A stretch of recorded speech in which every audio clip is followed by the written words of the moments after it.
Hi, and welcome to my third lecture on the history of biology. Today I want to talk about evolution. I'd like to talk about Darwin, where he came from, where his ideas came from, but also how he influenced a lot of other people in the 19th century. So I'll make a lot of connections between Darwin and the 19th century. 19th century thought, but also 19th century empire building, more specifically the British Empire. And I'll show how the voyage of the Beagle was very much part of the colonial project. However, first I want to recapitulate what I talked about in the previous lecture.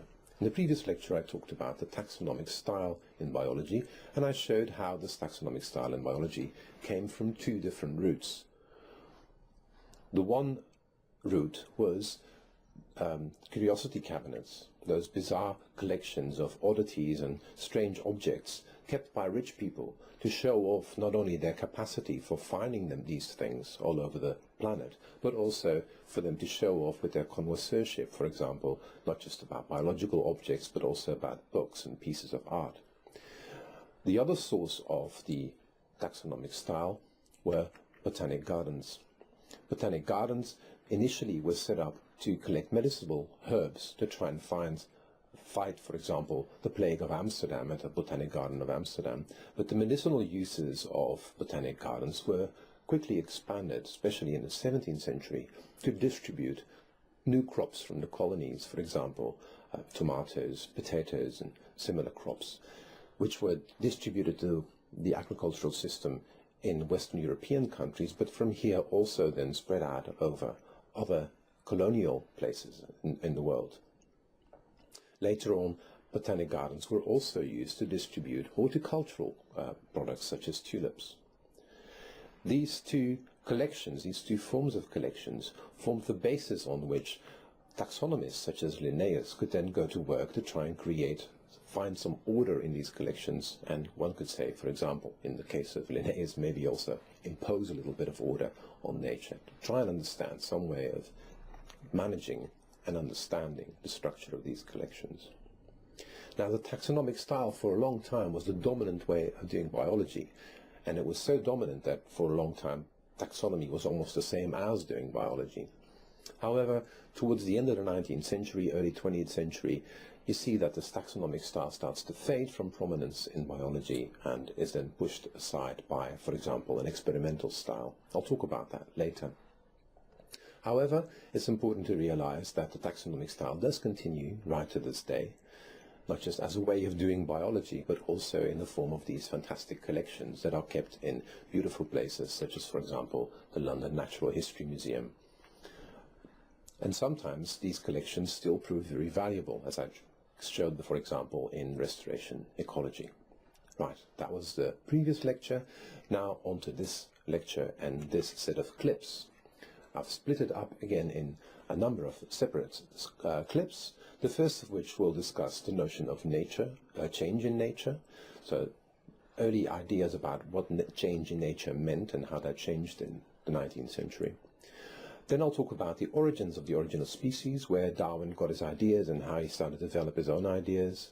And then I'll spend quite a bit of time on the fame of Darwin, trying to understand why he became so famous and why he probably became a little bit more famous than what he actually deserved.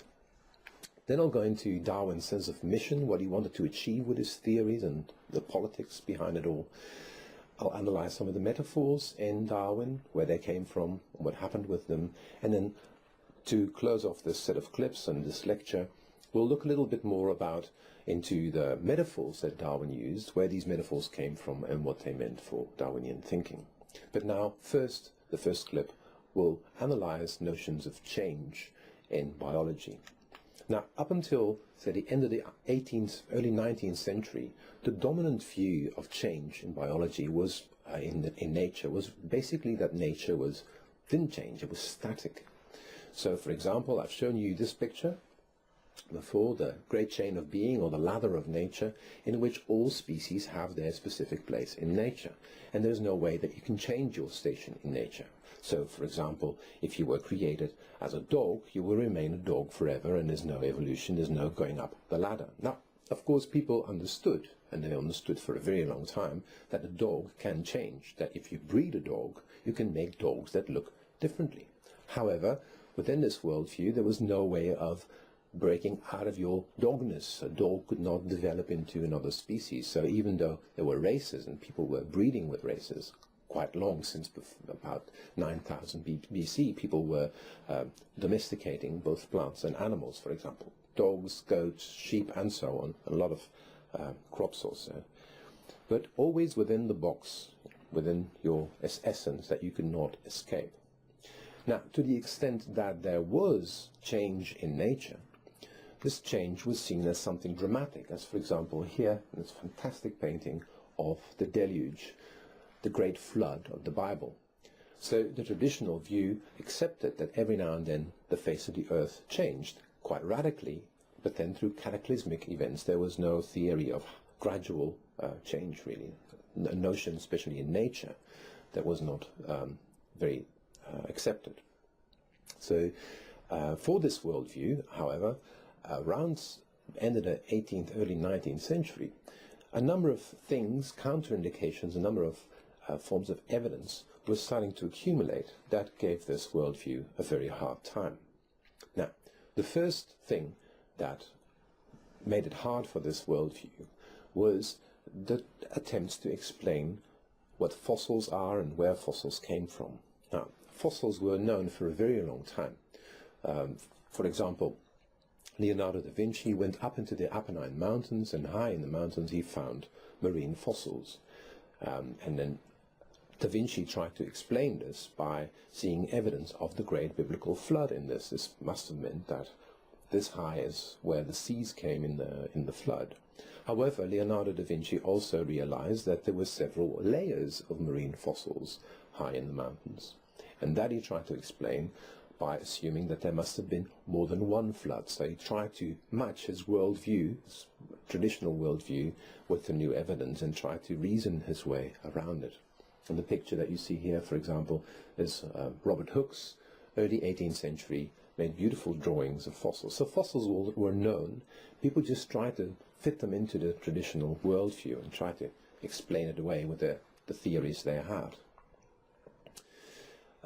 As they found more and more fossils, people started to ask what could cause the extinction of these apparently disappeared species, and what kind of theories were needed to explain these extinctions, multiple floods, and so on. And also people started to notice that you could find species that seemed to match together, that seemed to live together, marine species with marine species. So there were indications of species being connected to their environment also from the archaeological record.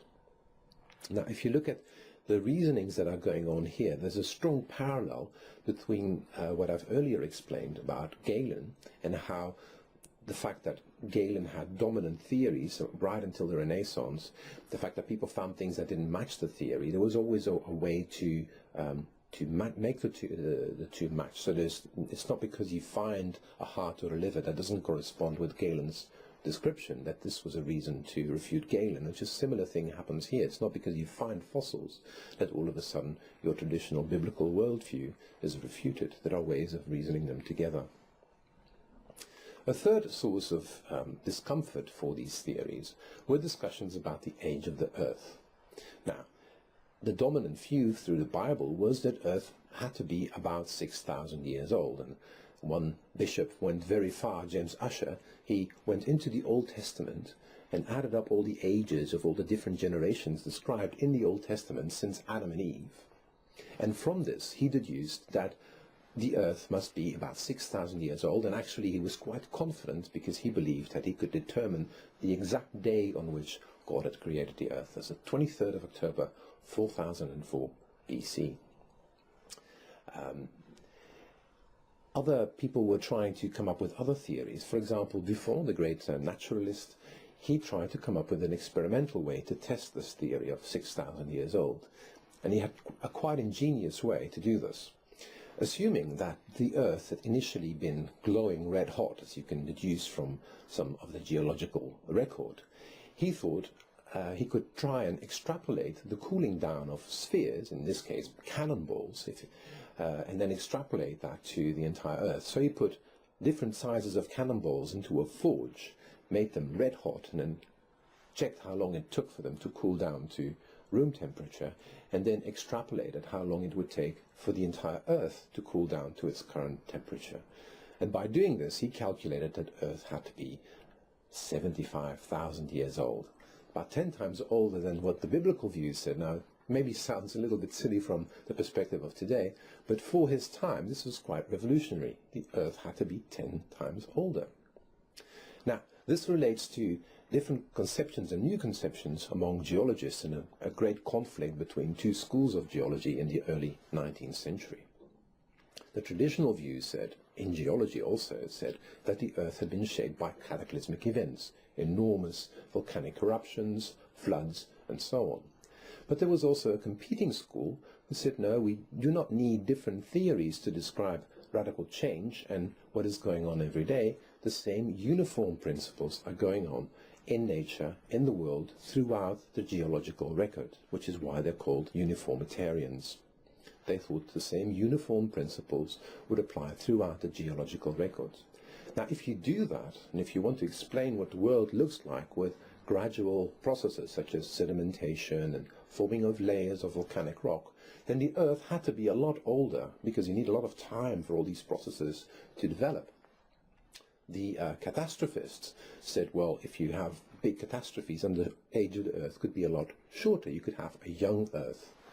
And here, for example, you see a picture of the Principles of Geology by Lyell, which was one of the main uniformitarianists in the early 19th century, and one of the defenders of an old Earth, of a long historical record. And Darwin took this book on his voyage on the Beagle and read it along the way, and was gradually convinced that Earth had to be old, had to have a long record. So this was actually very influential in Darwin's thinking, together with these problems for the traditional view. All right, if you want to try and see whether you've understood the lecture, there are a few questions to answer in the end. Just remember, traditional worldview up to the end of the 18th, early 19th century, a static nature where nature doesn't really change, where every species is in a box. And then gradually there's evidence that's accumulating, that's undermining this idea of a static nature, such as fossils, a growing fossil record that requires some sort of explanation of changing species and extinction of species, and also different notions, experimental notions about the age of the Earth, and new geological theories such as uniformitarianism, stressing gradual, slow processes. Have a shot at the questions, and I hope to see you again in the next clip.